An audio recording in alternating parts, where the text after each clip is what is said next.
અમે છઠ્ઠું ભણતા ને તો છઠ્ઠામાં અમારે એક પાઠ આવતો, વ્યવહાર ને પરમાર્થ.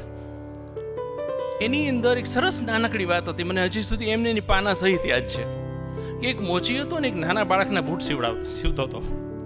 3-4 વર્ષનું બાળક હશે.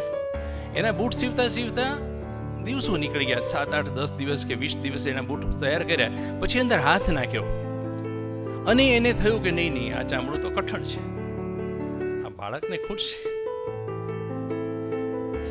1.5-2 અઠવાડિયાની મહેનત છતાં એણે બૂટ બાજુ મૂકી દીધી ને બીજું ચામડું કૂણું લીધું.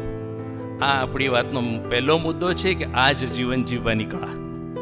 તમને એમ થાય કે મારા કાર્યથી કોઈને તકલીફ પડશે, નહીં, હું આ નહીં કરી શકું, એ જીવન જીવવાની કળા. એ આપણો પહેલો મુદ્દો છે કે આપણે કોઈને કામ આવીએ, કોઈના માટે કંઈક કામ કરીએ, અપેક્ષા વગર કોઈની બાજુમાં ઊભા રહીએ અને દુઆઓ લઈએ.